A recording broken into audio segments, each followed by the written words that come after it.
Time travel ಬಹುಶಃ 2030ರಿಂದ 2017ಕ್ಕೆ time travel ಮಾಡಿದ ನೋಹಾ ಎಂಬ ಯುವಕನ ಕಾರಣದಿಂದಲಾಗಿರಬಹುದು ಟೈಮ್ ಟ್ರಾವೆಲ್ ಎಂಬ ಸಬ್ಜೆಕ್ಟ್ ಇಷ್ಟೊಂದು ಪಾಪ್ಯುಲರ್ ಆದದ್ದು ಎಂದು ಹೇಳಲ್ಪಡುತ್ತಿದೆ. ಏನಾದರೂ ಕೂಡ ನೋಹಾ ಎಂಬ ಯುವಕ ಅಷ್ಟೊಂದು ಕಡೆಗಣಿಸಲ್ಪಡಬೇಕಾದ ವ್ಯಕ್ತಿಯಲ್ಲ. ಕಾರಣ ಅಪೆಕ್ಸ್ ಟಿವಿ ಎಂಬ ಚಾನೆಲ್ನಲ್ಲಿ ಈತನ ಇಂಟರ್ವ್ಯೂ ಪ್ರಥಮ ಬಾರಿಗೆ ಪ್ರಸಾರಗೊಂಡಿತ್ತು. ಜೀವಪಾಣಕ್ಕಿಟ್ಟು 2030ರಿಂದ 2017ಕ್ಕೆ ಬಂದಿದ್ದೇನೆ ಎಂದು ತನ್ನ ಇಂಟರ್ವ್ಯೂನ ಮಧ್ಯೆ ಪದೇ ಪದೇ ಹೇಳಿಕೊಳ್ಳುತ್ತಾನೆ. ಆದ ಕಾರಣದಿಂದಲೇ ಅಪೆಕ್ಸ್ ಟಿವಿ ಈತನ ಮುಖವನ್ನು ಬ್ಲರ್ ಮಾಡಿ ಮತ್ತು ಶಬ್ದವನ್ನು ಬದಲಿಸಿಯಾಗಿದ್ದು ಆತನ ಇಂಟರ್ವ್ಯೂಯನ್ನು ಪ್ರಸಾರ ಮಾಡಿತು. 2020ರಲ್ಲಿ ಅಮೆರಿಕವನ್ನು ಟ್ರಂಪ್ ಆಳುತ್ತಾರೆ ಮತ್ತು 2030ರಲ್ಲಿ ಮಾರ್ಟಿನ್ ಲೂಥರ್ ಕಿಂಗ್ನ ಮೊಮ್ಮಗಳು ಸ್ಥಾನದಲ್ಲಿರುವ ಎಲಾನ್ ರನಿಕ್ ಎಂಬ ಈಗ 11 ವರ್ಷ ಮಾತ್ರ ಪ್ರಾಯವುಳ್ಳ ಒಬ್ಬಾಕೆ ಅಮೆರಿಕವನ್ನು ಆಳುತ್ತಾರೆ ಎಂದು ಈತನು ಹೇಳುತ್ತಾನೆ. ಅಂದರೆ 2030ರಲ್ಲಿ ಇವಳಿಗೆ ಬಹುಶಃ 22 ಪ್ರಾಯ ಮಾತ್ರವಿರಬಹುದು. ಅಮೆರಿಕದ ಅಧ್ಯಕ್ಷರಾಗಲಿಕ್ಕಿರುವ ಕನಿಷ್ಠ ವಯೋಮಿತಿಯು 35 ವರ್ಷವಾಗಿದೆ. ಹಾಗಾದರೆ 22 ವಯಸ್ಸು ಮಾತ್ರವಿರುವ ಒಂದು ಹೆಣ್ಣು ಮಗಳು ಯಾವ ರೀತಿ ಅಮೆರಿಕ ರಾಜ್ಯಭಾರ ಮಾಡಬಹುದು ಎಂಬ ಪ್ರಶ್ನೆಗೆ ಆತ ಹೇಳಿದ ಉತ್ತರ 2030ರಲ್ಲಿ ಯುವಕರು ಅಮೆರಿಕ ಆಳಲಿ ಎಂಬ ಕಾನೂನು ಬರುತ್ತಂತೆ. ಇನ್ನು ಆತನೇ ಹೇಳುವಂತೆ ಆತನು 2030ರಲ್ಲಿ ಹಲವು ಹಾರುವ ಕಾರುಗಳನ್ನು ಕಂಡಿದ್ದ. ಸ್ಮಾರ್ಟ್ ಫೋನ್ಗಳ ಬದಲಾಗಿ ಸ್ಮಾರ್ಟ್ ಕ್ಲಾಸ್ಗಳು ಬರುತ್ತದೆ ಮುಂತಾದ ಹಲವು ರೀತಿಯಾದಂಥ ಟೆಕ್ನಾಲಜಿಗೆ ಸಂಬಂಧಿಸಿದ ವಿಷಯಗಳನ್ನು ಆತನು ತನ್ನ ಇಂಟರ್ವ್ಯೂನಲ್ಲಿ ಹೇಳಿಕೊಳ್ಳುತ್ತಾನೆ. ಆತನ ಕೈಯಲ್ಲಿ ಒಂದು ಚಿಪ್ ಇದೆಯಾಗಿಯೂ ಆ ಚಿಪ್ಪಿನ ಮೂಲಕ ತಾನು ಟೈಮ್ ಟ್ರಾವೆಲ್ ಮಾಡಿದ್ದೇನೆ ಮುಂತಾದ ಹಲವಾರು ವಿಷಯಗಳನ್ನು ಆತ ಆ ಇಂಟರ್ವ್ಯೂನಲ್ಲಿ ಹಂಚಿಕೊಳ್ಳುತ್ತಾನೆ. ಇದರ ಮಧ್ಯೆ ಆತನು ಜೀವನವನ್ನು ಪಣಕ್ಕಿಟ್ಟು ತಾನು ಟೈಮ್ ಟ್ರಾವೆಲ್ ಮಾಡಿದ್ದೇನೆ ಎಂದು ಪದೇ ಪದೇ ಹೇಳುತ್ತಲಿರುತ್ತಾನೆ. ಆದ ಕಾರಣದಿಂದಲೇ ನನ್ನ ಯಾವೊಂದು ರೀತಿಯ ಇನ್ಫಾರ್ಮೇಷನ್ಗಳು ತಮಗೆ ನೀಡಲು ಸಾಧ್ಯವಿಲ್ಲ ಎಂದು ಆತನು ಹೇಳಿಕೊಳ್ಳುತ್ತಾನೆ. ಇಲ್ಲಿ ಮೂಡುವ ಒಂದು ಪ್ರಶ್ನೆ ಏನೆಂದರೆ 2030ರಲ್ಲಿ ಆತ ಬದುಕಿದ್ದರೆ ತಾನೇ 2017ಕ್ಕೆ ಟೈಮ್ ಟ್ರಾವೆಲ್ ಮಾಡಬಹುದು. 2030ರಲ್ಲಿ ಸಂತೋಷವಾಗಿ ಬದುಕಿದ್ದ ಆ ವ್ಯಕ್ತಿಗೆ 2017ರಲ್ಲಿ ಜೀವವನ್ನು ಪಣಕ್ಕಿಡುವುದರ ಅಗತ್ಯವೇನು? ಆ ಒಂದು ಸಂಶಯದೊಂದಿಗೆ ಬನ್ನಿ ಗೆಳೆಯರೇ, ವಿಸ್ಮಯ ಜಗತ್ತಿನ ರೋಚಕತೆಯೆಡೆಗೆ.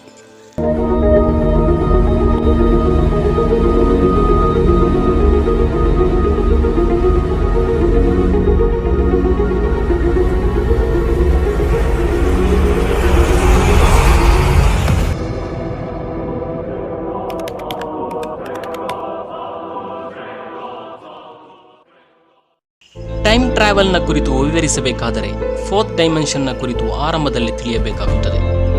First dimension, second dimension, third dimension ತಿಳಿದರೆ ಮಾತ್ರ 4th ಡೈಮೆನ್ಷನ್ ತಿಳಿಯಬಹುದು. ಹಲವು ಬಾರಿ ಇದರ ಬೇಸ್ನ ತಿಳುವಳಿಕೆ ಇರದೇ ಇರುವುದರಿಂದಲಾಗಿದೆ ಹಲವು ಬಾರಿ ಹಲವು ಸಂಶಯಗಳು ಮತ್ತು ಗೊಂದಲಗಳು ಉಂಟಾಗುವುದು. ಮೊದಲು ನಮಗೆ ಡೈಮೆನ್ಷನ್ನ ಕುರಿತು ತಿಳಿಯೋಣ.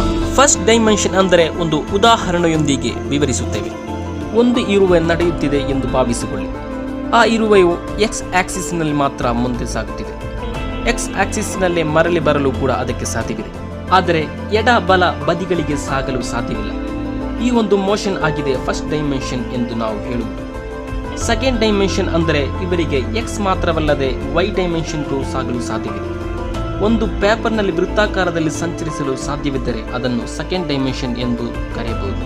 ಅಂದರೆ ಒಂದು ಪೇಪರ್ನಲ್ಲಿ ಒಂದು ಸ್ಕ್ವೇರ್ ಅನ್ನು ಬರೆದರೆ ಅದನ್ನು ಸೆಕೆಂಡ್ ಡೈಮೆನ್ಷನ್ ಎಂದು ಹೇಳಬಹುದು.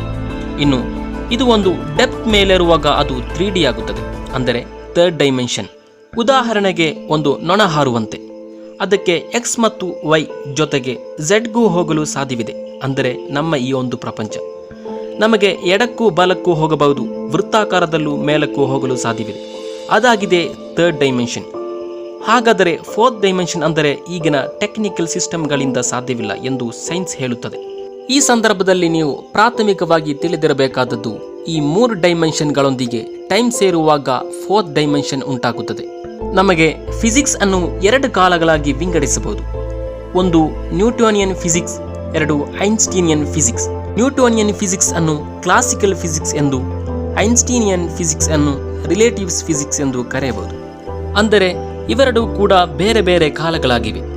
ಐಸೆಕ್ ನ್ಯೂಟನ್ನ ಪ್ರಮುಖ ಸಂಶೋಧನೆ ಯಾವುದೊಂದು ಕೇಳಿದರೆ, ನಮ್ಮ ತಲೆಯಲ್ಲಿ ಆ್ಯಪಲ್ ಬಿದ್ದಿದ್ದರೆ ಅದನ್ನು ನಾವು ತಿನ್ನುತ್ತಿದ್ದೆವು, ಆದರೆ ನ್ಯೂಟನ್ ಅದನ್ನು ತಿನ್ನದೆ ಇದು ಯಾವ ರೀತಿ ಮರದಿಂದ ತನ್ನ ತಲೆಗೆ ಬಿದ್ದಿರಬಹುದೆಂದು ಚಿಂತಿಸಿದನು, ಹಾಗೆ ಗ್ರಾವಿಟಿಯನ್ನು ಕಂಡುಹಿಡಿದ ಎಂದು ಹೇಳಬಹುದು. ಆದರೆ ಅಷ್ಟೊಂದು ಪುಟ್ಟ ಸಂಶೋಧನೆಯಾಗಿರಲಿಲ್ಲ ನ್ಯೂಟನ್ನದ್ದು. ಆ್ಯಪಲ್ ಮತ್ತು ಭೂಮಿಯೊಂದಿಗೆ ಏನೋ ಒಂದು ಸಂಪರ್ಕವಿದೆ ಎಂದು ಆತ ಚಿಂತಿಸಿದ.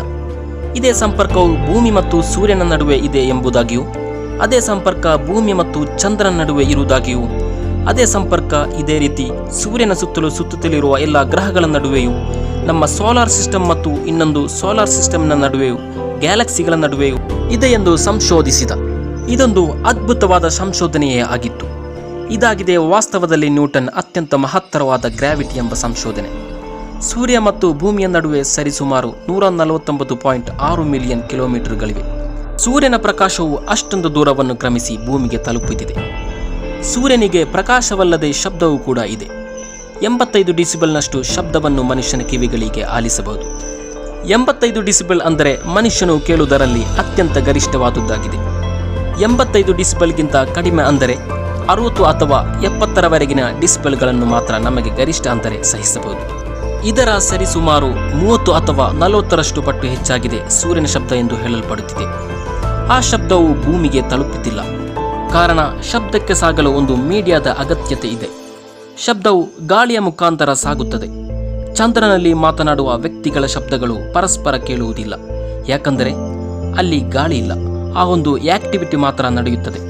ಅದೇ ರೀತಿ ಕಾರಿನ ಗ್ಲಾಸ್ ಸಂಪೂರ್ಣವಾಗಿ ಬಂದ್ ಮಾಡಿ ಒಳಗಿನ ವ್ಯಕ್ತಿ ಹೊರಗಿನವನೊಂದಿಗೆ ಮಾತನಾಡಿದರೆ ಕೇಳುವುದಿಲ್ಲ.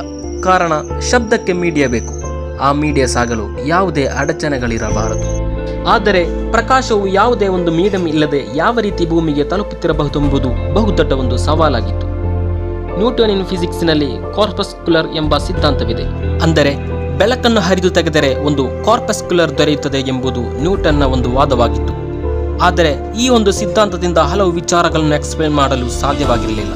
ಉದಾಹರಣೆಗೆ ಇಂಟರ್ಫೆರೆನ್ಸ್, ಡಿಫ್ರಾಕ್ಷನ್, ಪೋಲರೈಸೇಷನ್ ಮುಂತಾದ ವಿಚಾರಗಳನ್ನು ಕಾರ್ಪಸ್ಕ್ಯುಲರ್ ಸಿದ್ಧಾಂತ ಮೂಲಕ ಎಕ್ಸ್ಪ್ಲೇನ್ ಮಾಡಲು ಸಾಧ್ಯವಾಗಿರಲಿಲ್ಲ. ಆದ್ದರಿಂದಲೇ ಇದು ಹೊಸ ಚಿಂತನೆಗಳಿಗೆ ದಾರಿ ಮಾಡಿಕೊಟ್ಟಿತ್ತು. ಕ್ರಿಸ್ಟಿಯಾನಿ ಹೊಯಗೆನ್ಸ್ ಎಂಬ ಡಚ್ ಫಿಸಿಸಿಸ್ಟ್ ಹೇಳುವಂತೆ ಪ್ರಕಾಶವು ವೇವ್ ಫಾರ್ಮೆಟ್ನಲ್ಲಿ ಚಲಿಸುತ್ತದೆ. ಪ್ರಕಾಶವು ವೇವ್ ಫಾರ್ಮೆಟ್ನಲ್ಲಿ ಸಂಚರಿಸಬೇಕಾದರೆ ಅದಕ್ಕೆ ಮೀಡಿಯಾದ ಅಗತ್ಯತೆ ಇದೆ. ಇದೊಂದು ಸವಾಲಾಗಿತ್ತು. ಅಂದರೆ ಶಬ್ದವು ಗಾಳಿ ಎಂಬ ಮೀಡಿಯಾದ ಮೂಲಕ ಸಂಚರಿಸುತ್ತದೆ. ಅದೇ ರೀತಿ ಒಂದು ನೀರಿಗೆ ಕಲ್ಲು ಹಾಕಿದರೆ ಅದು ವೇವ್ ಫಾರ್ಮೆಟ್ನಲ್ಲಿ ಸಂಚರಿಸುವಂತೆ ಕಾಣಬಹುದು. ಅದು ಅಲ್ಲಿ ನೀರೆಂಬ ಮೀಡಿಯಾ ಇರುವುದರಿಂದಲಾಗಿದೆ. ಅದೇ ರೀತಿಯಲ್ಲೇ ಪ್ರಕಾಶಕ್ಕೆ ವೇವ್ ಫಾರ್ಮೆಟ್ನಲ್ಲಿ ಸಂಚರಿಸಲು ಒಂದು ಮೀಡಿಯಾ ಬೇಕು. ಅದು ಯಾವುದೆಂದು ಕೇಳಿದಾಗ ಈತನು ಏದರ್ ಥಿಯರಿ ಎಂಬ ಹೊಸ ಸಿದ್ಧಾಂತವನ್ನು ಪರಿಚಯಿಸಿದನು. ನಮ್ಮ ಸುತ್ತಮುತ್ತಲು ಹಲವು ವಸ್ತುಗಳಿವೆ. ಅದರ ನಡುವೆ ವಾಯು ಅಥವಾ ಗಾಳಿ ಎಂಬ ಮೀಡಿಯಾ ಇದೆ. ಆದರೆ ನಾವು ಸೌರಮಂಡಲಕ್ಕೆ ಅಥವಾ ಸ್ಪೇಸಿಗೆ ತಲುಪಿದರೆ ಅಲ್ಲಿ ಏದರ್ ಎಂಬ ಮೀಡಿಯಾ ಇದೆ ಎಂಬುದಾಗಿಯೂ ಆ ಏದರ್ ಎಂಬ ಮೀಡಿಯಾದ ಮೂಲಕ ಪ್ರಕಾಶವು ಸಂಚರಿಸುತ್ತದೆ ಎಂದಲೂ 19ನೇ ಶತಮಾನದ ಆರಂಭದವರೆಗೂ ನಂಬಲ್ಪಡುತ್ತಿತ್ತು. ಪ್ರಕಾಶದ ವೇಗವು ಕಾನ್ಸ್ಟೆಂಟ್ ಆಗಿದೆ ಎಂಬಂತಹ ಚಿಂತನೆಗಳು ಬಂದಿದ್ದರಿಂದಲಾಗಿರಬಹುದು. ಬಹುಶಃ ಪ್ರಕಾಶಕ್ಕೆ ಸಂಚರಿಸಲು ಮೀಡಿಯಾದ ಅಗತ್ಯತೆ ಇಲ್ಲ ಎಂಬ ತೀರ್ಮಾನಕ್ಕೆ ಬರಲು ಕಾರಣ. ಇಲ್ಲಿಂದ ರಿಲೇಟಿವಿಸ್ಟಿಕ್ ಫಿಸಿಕ್ಸ್ನ ರೋಲ್ ಆರಂಭವಾಗುತ್ತದೆ. ನ್ಯೂಟನಿಯನ್ ಫಿಸಿಕ್ಸ್ನಲ್ಲಿ ಗ್ರಾವಿಟಿಯನ್ನು ಕಂಡುಹಿಡಿಯಲಾಯಿತು. ಆದರೆ ಯಾವ ರೀತಿ ಗ್ರಾವಿಟಿ ಉಂಟಾಗುತ್ತದೆ ಎಂದು ವಿವರಿಸಿದ್ದು ಐನ್ಸ್ಟೀನಿಯನ್ ಫಿಸಿಕ್ಸ್ ಆಗಿದೆ. ಐನ್ಸ್ಟೀನ್ ಹೇಳುವಂತೆ ನಮಗೂ ಸುತ್ತಮುತ್ತಲು ಇರುವ ಸ್ಪೇಸ್ ಟೈಮ್ ಒಂದು ರಬ್ಬರ್ ಶೀಟ್ನಂತಾಗಿದೆ. ಅದರಲ್ಲಿ ಡೆನ್ಸಿಟಿ ಅಧಿಕವಿರುವ ಒಂದು ವಸ್ತುವನ್ನಿಟ್ಟರೆ ಅದು ಆ ಇಟ್ಟ ವಸ್ತುವಿನೊಂದಿಗೆ ಕೆಳಕ್ಕೆ ಈ ಒಂದು ಸ್ಥಿತಿಯನ್ನು ಗ್ರಾವಿಟಿ ಎಂದು ಕರೆಯುತ್ತೇವೆ. ಇಲ್ಲಿಗೆ ನಾವು ಏನಾದರೊಂದು ವಸ್ತುವನ್ನಿಟ್ಟರೆ ಆ ವಸ್ತುವಿನಿಂದ ಉಂಟಾದ ಆ ಸ್ಥಿತಿಯಲ್ಲಿ ಬೇರೊಂದು ವಸ್ತುವನ್ನಿಟ್ಟಾಗ ಅದರ ಸುತ್ತಲೂ ಸುತ್ತುತ್ತದೆ. ಈ ರೀತಿಯಾಗಿದೆ ಸೂರ್ಯನಿಗೆ ಸುತ್ತಲೂ ಚಂದ್ರ ತಿರುಗುತ್ತಿರುವುದು. ಸೂರ್ಯನ ಸುತ್ತಲೂ ಉಳಿದ ಗ್ರಹಗಳು ಕೂಡ ಸುತ್ತುತ್ತಿರುವುದು ಇದೇ ರೀತಿಯಾಗಿದೆ. ಅಂದರೆ ಇನ್ವಿಸಿಬಲ್ ಆದಂತಹ ಒಂದು ನೂಲು ಚಂದ್ರ ಮತ್ತು ಸೂರ್ಯನ ನಡುವೆ ಇಲ್ಲ. ಅದೇ ರೀತಿ ಇನ್ನಾವುದೇ ಗ್ರಹಗಳ ನಡುವೆಯೂ ಇಲ್ಲ. ಒಂದು ಡೆನ್ಸಿಟಿ ಇರುವ ವಸ್ತುವನ್ನು ಈ ರೀತಿ ಇಟ್ಟಾಗ ಉಂಟಾಗುವ ಒಂದು ಶೇಪನ್ನು ನಾವು ಗ್ರಾವಿಟಿ ಎಂದು ಕರೆಯುತ್ತೇವೆ. ಇಷ್ಟು ಹೇಳಿದ್ದರಿಂದ ಕೆಲವೊಂದು ವಿಚಾರಗಳು ತಮಗೆ ಮನವರಿಕೆ ಆಗಿರಬಹುದು ಎಂದು ಭಾವಿಸುತ್ತೇವೆ. ಲೆಂಗ್ತ್ ಅಂದರೇನು, ಮಾಸ್ ಅಂದರೇನು, ಸ್ಪೀಡ್ ಅಂದರೇನು, ಸ್ಪೇಸ್ ಟೈಮ್ ಅಂದರೇನು ಮುಂತಾದವುಗಳ ಹ್ರಸ್ವವಾದ ವಿವರಗಳನ್ನು ನಾವೀಗ ನೀಡಿದ್ದೇವೆ. ಬಹುಶಃ ಇನ್ನು ಟೈಮ್ ಟ್ರಾವೆಲ್ನ ಕುರಿತು ಹೇಳಿದರೆ ತಮಗೆ ಸುಲಭವಾಗಿ ಅರ್ಥೈಸಬಹುದು. ನಾವಿನ್ನು ಸ್ಪೀಡ್ ಅಥವಾ ವೇಗ ಅಂದ್ರೇನು ಎಂಬುದರ ಕುರಿತು ಚರ್ಚಿಸೋಣ. ಕಾರಣ ಸ್ಪೀಡ್ ಮತ್ತು ಟೈಮ್ ಟ್ರಾವೆಲ್ನ ನಡುವೆ ಒಂದು ಸಂಬಂಧವಿದೆ. ಗೆಳೆಯರೆ, ಸ್ಪೀಡ್ ಅಂದರೇನು ಅಥವಾ ಟೈಮ್ ಅಂದರೇನು? ಒಂದು ಪ್ರಕಾಶ ರಶ್ಮಿಯು ಸೂರ್ಯನಿಂದ ಸರಿಸುಮಾರು 8 ನಿಮಿಷ ಮತ್ತು 20 ಸೆಕೆಂಡ್ ಕ್ರಮಿಸಿ ಭೂಮಿಗೆ ತಲುಪುತ್ತದೆ ಎಂದು ಹೇಳಲ್ಪಡುತ್ತಿದೆ. ನಾವು ಹಿಂದೆ ಹೇಳಿದಂತೆ 149.6 ಮಿಲಿಯನ್ ಕಿಲೋಮೀಟರ್ಗಳು ಸಂಚರಿಸಿ ಒಂದು ಪ್ರಕಾಶ ರಶ್ಮಿಯು ಭೂಮಿಗೆ ತಲುಪುವುದಕ್ಕೆ 8 ನಿಮಿಷ 20 ಸೆಕೆಂಡ್ಗಳು ತಗಲುತ್ತದೆ. ಅದನ್ನು ಸೂರ್ಯ ರಶ್ಮಿಯ ವೇಗ ಎಂದು ನಾವು ಹೇಳುತ್ತೇವೆ. ಆದರೆ ಈ ಸಮಯ ಭೂಮಿಗೋ ಅಥವಾ ಸೂರ್ಯನಿಗೋ ಅದು ನಮಗಾಗಿದೆ. ನಾವು ಸೂರ್ಯನಲ್ಲಿ ಹೋಗಿ ನಿಂತಿದ್ದೇವೆ ಎಂದು ಭಾವಿಸಿಕೊಳ್ಳಿ. ಇದು ಚಿಂತಿಸಲಿಕ್ಕೆ ಮಾತ್ರವಾಗಿದೆ. ಸೂರ್ಯನಲ್ಲಿ ನಿಲ್ಲಲು ಖಂಡಿತ ಸಾಧ್ಯನೇ ಇಲ್ಲ. ಸೂರ್ಯನಲ್ಲಿ ನಿಂತು ನೋಡುವಾಗ ಆ ಪ್ರಕಾಶ ರಶ್ಮಿಯು ಹೊರಟ ಅದೇ ಸಮಯದಲ್ಲಿ ಭೂಮಿಗೆ ತಲುಪುತ್ತದೆ. ಅದಕ್ಕೆ 8 ನಿಮಿಷಗಳ ಕಾಲ ಸಂಚರಿಸಬೇಕಾದ ಅಗತ್ಯತೆ ಇಲ್ಲ. ಈ 8 ಮಿನಿಟ್ ಎಂಬುದು ಭೂಮಿಗೆ ಮಾತ್ರವಾಗಿದೆ. ಉದಾಹರಣೆಗೆ, ಒಂದು ಎ ಎಂಬ ವ್ಯಕ್ತಿ ಮತ್ತು ಬಿ ಎಂಬ ವ್ಯಕ್ತಿ ಆಪೋಸಿಟ್ನಲ್ಲಿ ಬರುತ್ತಿದ್ದಾರೆ ಎಂದು ಭಾವಿಸಿಕೊಳ್ಳಿ. ಎಯು 30 ಕಿಲೋಮೀಟರ್ ಸ್ಪೀಡ್ನಲ್ಲೂ ಬಿಯು 40 ಕಿಲೋಮೀಟರ್ ಸ್ಪೀಡ್ನಲ್ಲೂ ಯಾತ್ರೆ ಮಾಡುತ್ತಿದ್ದಾರೆ. ಇವರಿಬ್ಬರು ಒಟ್ಟಿಗೆ ತಲುಪುವ ಪಾಯಿಂಟ್ನಲ್ಲಿ ಬಿ ಎಯನ್ನು ನೋಡುವಾಗ 70 ಕಿಲೋಮೀಟರ್ ಸ್ಪೀಡ್ನಲ್ಲೂ ಎ ಬಿಯನ್ನು ನೋಡುವಾಗ 70 ಕಿಲೋಮೀಟರ್ ಸ್ಪೀಡ್ನಲ್ಲೂ ಕಾಣಬಹುದು. ಸ್ಪೀಡ್ ಕ್ಯಾಲ್ಕುಲೇಷನ್ ಈ ರೀತಿಯಾಗಿದೆ. ಇಲ್ಲಿಂದ ಅಲ್ಲಿಗೂ ಅಲ್ಲಿಂದ ಇಲ್ಲಿಗೂ ಸಂಚರಿಸುವಾಗಲಿರುವ ಸ್ಪೀಡ್ ಆ ರೀತಿಯಲ್ಲಿ ಫೀಲ್ ಆಗುತ್ತದೆ. ಆದರೆ ಒಬ್ಬ ವ್ಯಕ್ತಿಯು ಬಸ್ ಸ್ಟಾಪಿನಲ್ಲಿ ನಿಂತಿದ್ದಾನೆ ಎಂದು ಭಾವಿಸಿಕೊಳ್ಳಿ. ಎಯು 30 ಕಿಲೋಮೀಟರ್ ಸ್ಪೀಡ್ನಲ್ಲಿಯೂ ಬಿಯು 40 ಕಿಲೋಮೀಟರ್ ಸ್ಪೀಡ್ನಲ್ಲಿಯೂ ಸಂಚರಿಸುತ್ತಿರುವಂತೆ ಬಸ್ ಸ್ಟಾಪಿನಲ್ಲಿರುವವನಿಗೆ ಕಾಣಬಹುದು. ಇದೇ ರೀತಿ ನಾವು ಎಲ್ಲಿ ನಿಲ್ಲುತ್ತೇವೆಯೋ ವೇಗ ಮತ್ತು ಸಮಯ ಅದನ್ನು ಡಿಪೆಂಡ್ ಆಗಿರುತ್ತದೆ. ಅಂದರೆ ಪ್ರಕಾಶದ ವೇಗವು 3 ಲಕ್ಷ ಕಿಲೋಮೀಟರ್ ಪರ್ ಸೆಕೆಂಡ್ ಆಗಿದೆ. ಪ್ರಕಾಶದ ವೇಗ ಭೂಮಿಯಲ್ಲಿ 3 ಲಕ್ಷ ಕಿಲೋಮೀಟರ್ ಪರ್ ಸೆಕೆಂಡ್ ಆಗಿದೆ. ಇಲ್ಲಿ ನಾವು ಟೈಮ್ ಡೈಲೇಷನ್ ಕುರಿತು ಹೇಳುತ್ತಿದ್ದೇವೆ. ಟೈಮ್ ಡೈಲೇಷನ್ ಮತ್ತು ಟೈಮ್ ಟ್ರಾವೆಲ್ ಎಂಬುದು ಬೇರೆ ಬೇರೆಯಾಗಿದೆ. ಟೈಮ್ ಟ್ರಾವೆಲ್ ಏನೆಂಬುದನ್ನು ತಮಗೆ ಸಿಂಪಲ್ ಆಗಿ ಅರ್ಥೈಸಲು ನಾವು ಒಂದು ಕಥೆಯನ್ನು ಹೇಳುತ್ತೇವೆ, ಅಥವಾ ಒಂದು ಪ್ಯಾರಡಾಕ್ಸ್. ಪ್ಯಾರಡಾಕ್ಸ್ ಅಂದರೆ ವಿರೋಧಾಭಾಸ ಎಂದಾಗಿದೆ ಅರ್ಥ. ಟ್ವಿನ್ ಪ್ಯಾರಡಾಕ್ಸ್ ಎಂದಾಗಿದೆ ಇದರ ಹೆಸರು. ಅಂದರೆ ಬಯಾಲಜಿಕಲ್ ಸ್ಟೇಟಸ್ ಸಮವಾಗಿರುವ ಇಬ್ಬರು ಸಹೋದರರು ಇದ್ದಾರೆ ಎಂದು ಭಾವಿಸಿಕೊಳ್ಳಿ. ಅವರ ವಾಚಿನ ಸಮಯ, ಸೆಕೆಂಡ್, ಮೈಕ್ರೋ ಸೆಕೆಂಡ್ ಎಲ್ಲವೂ ಸಮವಾಗಿದೆ. ಇವರು 5 ವರ್ಷಗಳ ಕಾಲ ಬೇರೆ ಬೇರೆ ನಿಲ್ಲಲು ತೀರ್ಮಾನಿಸಿದರು. ಒಬ್ಬ ಭೂಮಿಯಲ್ಲಿ 5 ವರ್ಷಗಳ ಕಾಲ ಜೀವಿಸುತ್ತಾನೆ, ಮತ್ತೊಬ್ಬ 5 ವರ್ಷಗಳ ಕಾಲ ಸ್ಪೇಸಿಗೆ ಮರಳಿ ಬರುತ್ತಾನೆ. ಸ್ಪೇಸಿನಿಂದ ಮರಳುವುದೆಂದರೆ ಸರಿಸುಮಾರು ಪ್ರಕಾಶದ ವೇಗದಲ್ಲಿ ಸಂಚರಿಸಬೇಕಾಗುತ್ತದೆ. ಈ 5 ವರ್ಷಗಳ ನಂತರ ಆತನು ಮರಳಿ ಬರುವಾಗ ಭೂಮಿಯಲ್ಲಿರುವ ವ್ಯಕ್ತಿ ಮತ್ತು ಸ್ಪೇಸಿನಿಂದ ಮರಳಿದ ವ್ಯಕ್ತಿಯ ನಡುವಿನ ಪ್ರಾಯವನ್ನು ಕ್ಯಾಲ್ಕುಲೇಟ್ ಮಾಡಲು ಇಂತಹದೊಂದು ರೀತಿಯನ್ನು ಅನುಸರಿಸುತ್ತಾರೆ. 5 ವರ್ಷಗಳ ಬಳಿಕ ಸ್ಪೇಸಿನಿಂದ ಆ ವ್ಯಕ್ತಿಯು ಮರಳಿ ಭೂಮಿಗೆ ತಲುಪಿದನು. ತನ್ನ ಸ್ವಂತ ಸಹೋದರನ ಫೇಸ್ ಕಟ್ಟನ್ನು ಗುರುತಿಸಿ ಸರಿಸುಮಾರು ತನ್ನ ಸಹೋದರನಂತೆಯೇ ಇರುವ ವ್ಯಕ್ತಿಯೊಂದಿಗೆ ಹಿಂದೆ ನಡೆದಂತಹ ವಿಚಾರಗಳನ್ನು ತಿಳಿಸಿ ತಾವು ನನ್ನ ಸಹೋದರನಲ್ಲವೇ ಎಂದು ಕೇಳುತ್ತಾರೆ. ಇದನ್ನು ಆಲಿಸಿದ ಆ ವ್ಯಕ್ತಿಯು ಅದು ನನ್ನ ಅಜ್ಜರಾಗಿದ್ದರು ಎಂದು ಹೇಳುತ್ತಾರೆ. ಅಂದರೆ ತನ್ನ ಸಹೋದರನ 3 ಜನರೇಷನ್ ಕಳೆದ ನಂತರ ಸ್ಪೇಸಿನಿಂದ ಈ ವ್ಯಕ್ತಿಯು ಹಿಂತಿರುಗಿದ್ದರು. ಈ 5 ವರ್ಷಗಳ ಬಳಿಕ ಸ್ಪೇಸಿನಿಂದ ಹಿಂತಿರುಗಿದ ವ್ಯಕ್ತಿಗೆ ಕೇವಲ 5 ವರ್ಷಗಳ ವ್ಯತ್ಯಾಸಗಳು ಮಾತ್ರ ಇದೆ. ಆದರೆ ಭೂಮಿಯು 3 ಜನರೇಷನ್ ಕಳೆದು ಮುಂದುವರಿಯುತ್ತಿದೆ. ಇದೊಂದು ಪ್ಯಾರಡಾಕ್ಸ್ ಮಾತ್ರವಾಗಿದೆ. ಅಂದರೆ ನಮಗೆ ನಂಬಲು ತುಸು ಕಷ್ಟವಾಗಬಹುದು. ಈ ಹಿಂದೆ ಹೇಳಿದಂತೆ ಟೈಮ್ ಟ್ರಾವೆಲ್ ಮಾಡಲು ಪ್ರಕಾಶ ವೇಗದಲ್ಲಿ ಸಂಚರಿಸಲು ಸಾಧ್ಯವಾಗಬೇಕು. ವಾಸ್ತವದಲ್ಲಿ ಪ್ರಕಾಶ ವೇಗದಲ್ಲಿ ಇಂದಿನ ಟೆಕ್ನಾಲಜಿಗಳ ಸಹಾಯದಿಂದ ಸಂಚರಿಸಲು ಖಂಡಿತ ಸಾಧ್ಯವಿಲ್ಲ. ಬಹುಶಃ ಒಂದಿಷ್ಟು ವರ್ಷಗಳ ಬಳಿಕ ಸಾಧ್ಯವಾಗಲೂಬಹುದು. ಆದರೆ ಇಂದಿನ ಟೆಕ್ನಾಲಜಿ ಸಹಾಯದಿಂದ ಸಂಚರಿಸಲು ಸಾಧ್ಯವಾಗುವ ಗರಿಷ್ಠ ವೇಗದ ಆಬ್ಜೆಕ್ಟ್ ಹೀರಿಯಸ್ 2 ಆಗಿದೆ. ಅದೊಂದು ನಾಸಾದ ಸ್ಪೇಸ್ ಪ್ರೋಬ್ ಆಗಿದೆ. ಗಂಟೆಗೆ 2,50,000 ಕಿಲೋಮೀಟರ್ ವೇಗದಲ್ಲಿ ಅದು ಸಂಚರಿಸುತ್ತದೆ. ಪ್ರಕಾಶವು ತಮಗೆ ತಿಳಿದಿರುವಂತೆ 3 ಲಕ್ಷ ಕಿಲೋಮೀಟರ್ ಪರ್ ಸೆಕೆಂಡ್ ವೇಗದಲ್ಲಿ ಸಂಚರಿಸುತ್ತದೆ. ಪ್ರಕಾಶದ ವೇಗ ಮತ್ತು ಇದರ ವೇಗವನ್ನು ಕ್ಯಾಲ್ಕುಲೇಟ್ ಮಾಡುವಾಗ ಪ್ರಕಾಶ ವೇಗದ 1% ಕೂಡ ಇಲ್ಲ. ಸೊ ಇಂತಹ ಸಂದರ್ಭದಲ್ಲಿ ಟೈಮ್ ಡೈಲೇಷನ್ನಲ್ಲಿ ದೊಡ್ಡದಾದ ಒಂದು ವ್ಯತ್ಯಾಸ ಅಥವಾ ಒಂದು ವೇರಿಯೇಷನ್ ಕಾಣುವುದು ಇಂದಿನ ಟೆಕ್ನಾಲಜಿಗಳಿಂದ ಸಾಧ್ಯವಿಲ್ಲ.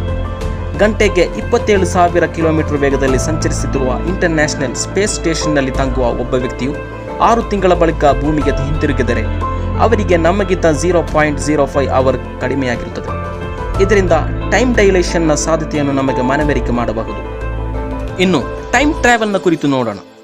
ಟೈಮ್ ಟ್ರಾವೆಲ್ನಲ್ಲಿ ಭೂತ ಮತ್ತು ಭವಿಷ್ಯತ್ ಕಾಲಗಳಿಗೆ, ಅಂದರೆ ಪಾಸ್ಟ್ ಮತ್ತು ಫ್ಯೂಚರ್ ಎಂಬ 2 ರೀತಿಯಲ್ಲಿ ಟೈಮ್ ಟ್ರಾವೆಲ್ ಮಾಡಬಹುದು ಎಂದು ಹೇಳಲ್ಪಡುತ್ತಿದೆ. ಫ್ಯೂಚರ್ಗೆ ಟೈಮ್ ಟ್ರಾವೆಲ್ ಮಾಡುವುದೆಂದರೆ ಥಿಯರಿಟಿಕಲಿ ಪಾಸಿಬಲ್ ಎಂದು ಹೇಳಬಹುದು. ನಮಗೆ ಅದನ್ನು ಊಹಿಸಬಹುದು. ಪಾಸ್ಟಿಗೆ ಟೈಮ್ ಟ್ರಾವೆಲ್ ಮಾಡುವುದರ ಕುರಿತು ನೋಡುವುದಾದರೆ ಇಲ್ಲಿ ಗ್ರ್ಯಾಂಡ್ ಫಾದರ್ ಪ್ಯಾರಡಾಕ್ಸ್ ಎಂಬ ವಿಷಯವಿದೆ. ಅಂದರೆ ನಾವೀಗ ಪಾಸ್ಟಿಗೆ ಟೈಮ್ ಟ್ರಾವೆಲ್ ಮಾಡುತ್ತಿದ್ದೇವೆ ಎಂದು ಭಾವಿಸಿಕೊಳ್ಳಿ. ಪಾಸ್ಟಿಗೆ ಹೋಗುವಾಗ ನಮ್ಮ ಬಾಲ್ಯ, ನಮ್ಮ ಜನ್ಮ, ನಮ್ಮ ತಂದೆಯ ಬಾಲ್ಯ, ತಂದೆಯ ಜನ್ಮ, ಅದಕ್ಕೂ ಹಿಂದೆ ಸಾಗುವಾಗ ಗ್ರ್ಯಾಂಡ್ ಫಾದರ್ನ ಕಾಲಕ್ಕೆ ತಲುಪುತ್ತೇವೆ. ಅಲ್ಲಿಗೆ ತಲುಪಿ ನಾವು ಗ್ರ್ಯಾಂಡ್ ಫಾದರ್ನನ್ನು ಇಲ್ಲದಾಗಿಸುವುದಾದರೆ ಒಮ್ಮೆ ಚಿಂತಿಸಿ ನೋಡಿ. ನಾವು ಈ ಹಿಂದೆ ನೋಹ ಎಂಬ ಯುವಕನ ವಿಷಯ ಹೇಳಿದಂತೆ ನಮಗೆ ಯಾವತ್ತೂ ಕೂಡ ಟೈಮ್ ಟ್ರಾವೆಲ್ ಮಾಡಲು ಸಾಧ್ಯವಿಲ್ಲ. ಕಾರಣ ಗ್ರ್ಯಾಂಡ್ ಫಾದರ್ ಇದ್ದರೆ ಮಾತ್ರ ನಮ್ಮ ಫಾದರ್, ಮತ್ತು ನಮ್ಮ ಫಾದರ್ ಇದ್ದರೆ ಮಾತ್ರ ನಾವು ಉಂಟಾಗಲು ಸಾಧ್ಯ. ಆದ್ದರಿಂದ ಪಾಸ್ಟಿಗೆ ಟೈಮ್ ಟ್ರಾವೆಲ್ ಮಾಡುವುದು ಎಂದರೆ ಫಿಕ್ಷನ್ ಆದರೂ ಕೂಡ ಪ್ರಾಕ್ಟಿಕಲಿ ಚಿಂತನಾರ್ಹವಲ್ಲದ ಒಂದು ಕಾರ್ಯವಾಗಿದೆ. ಆದರೆ ಫ್ಯೂಚರ್ಗೆ ಟೈಮ್ ಟ್ರಾವೆಲ್ ಮಾಡಬಹುದೇ ಎಂದು ಕೇಳುವಾಗ ಅಲ್ಲೂ ಒಂದು ಪ್ರಶ್ನೆ ಉದ್ಭವವಾಗುತ್ತದೆ. ಟೈಮ್ ಟ್ರಾವೆಲ್ ಮಾಡಬೇಕಾದರೆ ಪ್ರಕಾಶ ವೇಗದಲ್ಲಿ ಸಂಚರಿಸಲು ಅನುವಾಗಬೇಕೆಂಬ ಸವಾಲು ನಮ್ಮ ಮುಂದಿದೆ.